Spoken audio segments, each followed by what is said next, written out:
morning. I'm Mayor Tommy Roberts. Welcome back to the Mayor's Table.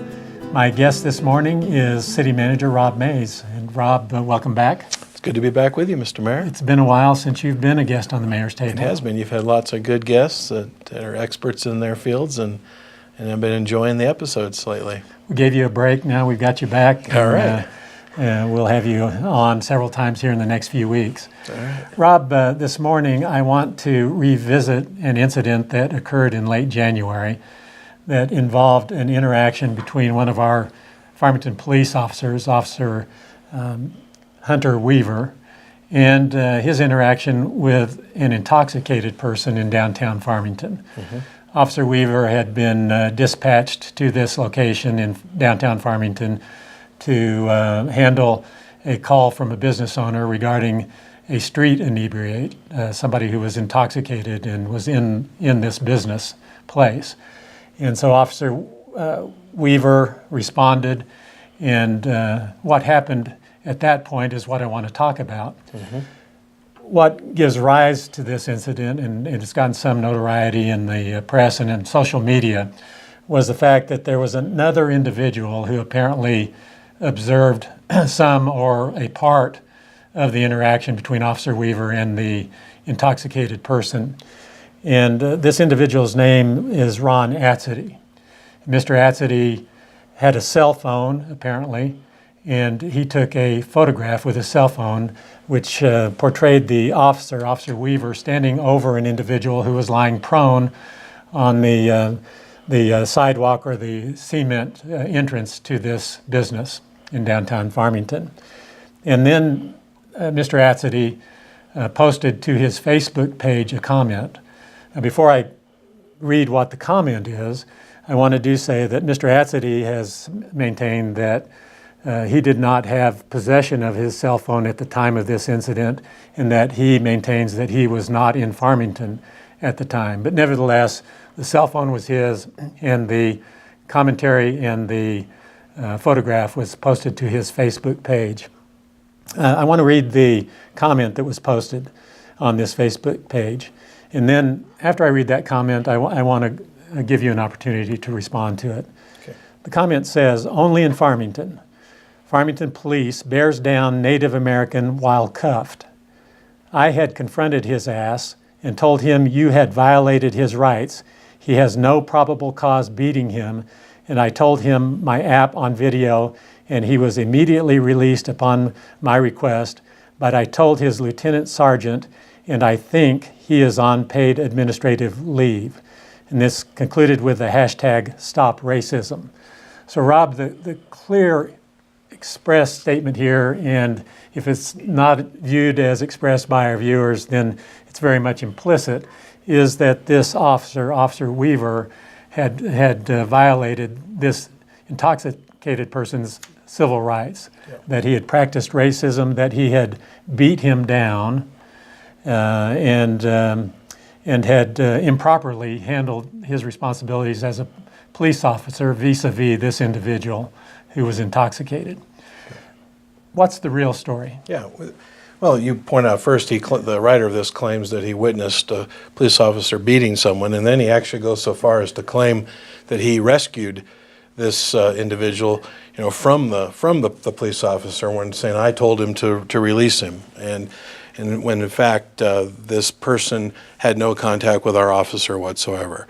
So when this posting hit, it got seen by someone in the community that passed it on to our administration, and within about a 30-minute period, we were able to pull the lapel cam. So much like this, all of our officers have a lapel camera running, and anytime they are in any type of official interaction with community members, they turn that camera on.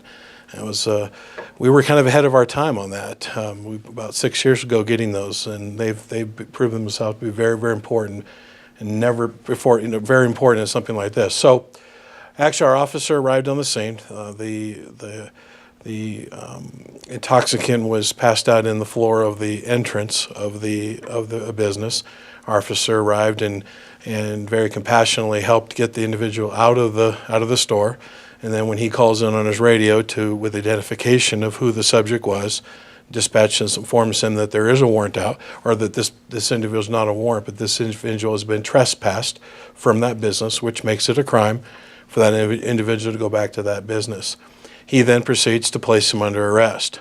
And while he's talking on the radio, the individual falls down of his own accord and apparently hits his head. And then the officer proceeds to show great compassion and sympathy, and providing assistance to the person while he calls an ambulance, and then the ambulance comes and they treat him, and he's taken off. So you and I both have viewed that video, and it's pretty clear on what really happened. I'm going to say again that we know these things because we do have the lapel camera video. It's a 14-minute long video. And as you indicated, I viewed it in full, you viewed it in full, and at no time during that 14 minutes was Officer Weaver approached by any other individual. He had no conversation with any other individual. So that contradicts the statement that appeared on this Facebook page, where it was expressly said that the individual contacted and addressed the police officer, and actually, as a result of his contact, the intoxicated person was released. In fact, this individual was not released. The officer summoned an ambulance. The video clearly shows the ambulance approaching and the attendants with the ambulance getting out and assisting the intoxicated individual and taking care of his immediate needs. So it's great to have these lapel camera videos. So what it then transpired was that after the report came about this, the lieutenant on duty that night was able to pull that lapel camera, immediately investigate it, put out then a face post of our own from the PD, pointing out what really happened and telling if there's any citizens that are concerned about this, that they could come to the police station that very night and watch the video right then, or could of course request it and have a copy of it. And then subsequent to that, the Daily Times wrote a story on this subject and posted that video out for the public. And as far as I know, that video is still available for the public to view. And why did we not just release the video? Well, you know, that's always a judgment call. The thought behind that night was wanting to be very protect the dignity of the individual that they were arresting. We generally don't publicize names.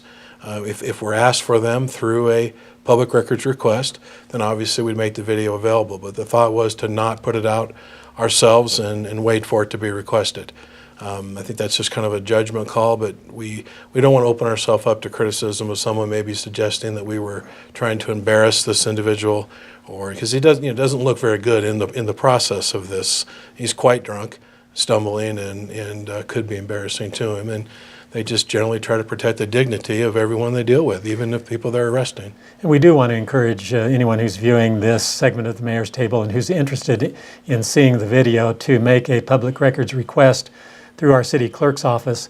I think it will educate you. It will tell a much, much different story than what is told by this comment posted to this individual's Facebook page. And the police department immediately began to use social media to counter this erroneous, misguided commentary on the Facebook page. And I think that much of the damage was mitigated in that process. But nevertheless, this is an extremely important issue in my mind. This is an extreme case of abuse of social media with what appears to be the express intent to discredit a law enforcement agency. It's pursuing an agenda. Yes. And in demonstrating a will to lie and accuse falsely. And we're only fortunate that we had the lapel camera video, which disposes of these claims. Yeah, and that frankly happens, Mr. Mayor, more often than we'd like to see. It isn't always quite as direct as this through a lie on social media, but it's not uncommon for citizens to report something very differently than the lapel camera later shows it to be. And currently, we're in an environment, law enforcement, where there is a significant amount of conflict between police departments throughout the country and citizens that those officers do police.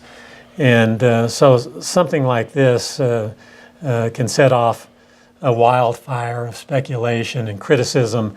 And here again, we're able to demonstrate that the claims that were made were demonstrably false. And I'm very happy that we were able to do that. Frankly, so much so that both you and I both expressed commendation to this officer for how he handled a very difficult situation in a very trying circumstance. And he also received commendation from the police chief. So this couldn't be further from the truth how it was represented. I think that our citizens who have already seen this video, and again, I think it may still be available on the Daily Times website, I think any reasonable person observing this would actually not only immediately know this isn't true, but would actually be very impressed with our young officer and how compassionate and caring he was towards this individual.